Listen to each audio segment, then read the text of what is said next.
19មានសំសាប៊ូនាងតែងជួបជូនមិនដែលលូថ្ងៃ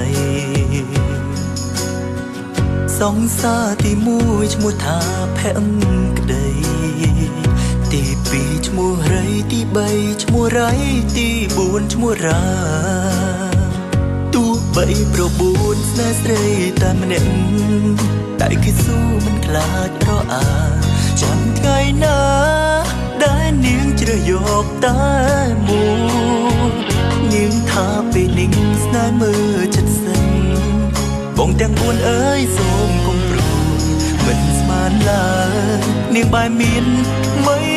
ទៀតសងសាទី1ដេកពេទ្យ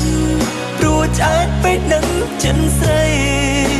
ខំស្មោះស្ម័គ្រភាំងក្តីមិនស្មានរូបស្រីអត់ស្នេហ៍សងសាទី2ទួញយំផឹងស្រាផ្លេចទុកពេលគ្មានស្រីនៅក្បែរ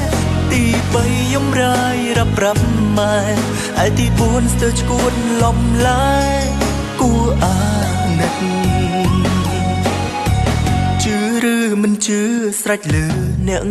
ស្ដាប់ខ្ញុំច្រៀងរាយរ៉ាប់ក៏ព្រោះតែធ្លាប់មានរឿងរ៉ាវពិតស្នេហាមួយនេះគឺព្រមខូចចិត្ត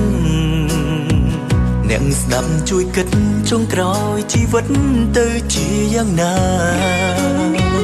ទោះបីប្របួនស្នេហ៍ស្រីតែម្នាក់តែគេស៊ូមិនខ្លាចរអាចាំថ្ងៃណាដែលនាងជ្រើសយកតែមួយនាងថាពេលនាងស្នេហ៍មើលចិត្តសិនបងទាំង4អើយសូមកុំព្រួយមិនស្មានឡើយនាងបែរមានមិនទៀតសងសាទី1ដេកពេទ្យព្រោះឆ្អែតពេកនឹងចិនស្រី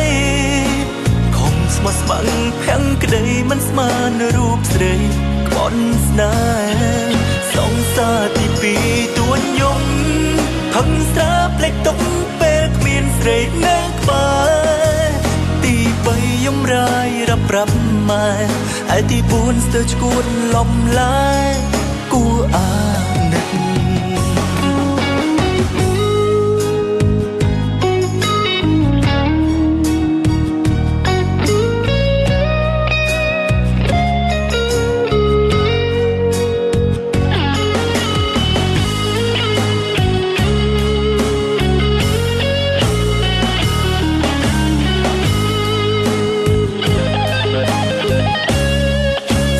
សាទី1ដេកពេទ្យ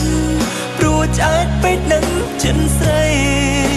ខំស្មោះស្ម័គ្រភាំងក្តីមិនស្មានរូបស្រីក្បត់ស្នេហ៍សងសាទី2ទួញយំផឹងស្រាផ្លេចទុកពេលគ្មានស្រីនៅក្បែរទី3យំរាយរាប់ប្រាប់ម៉ែឯទី4ស្ទើរឈួតលំឡាយគួរអាណិតយំរាយរាប់ប្រាប់ម៉ែឯទី4ស្ទើរឈួតលំឡាយ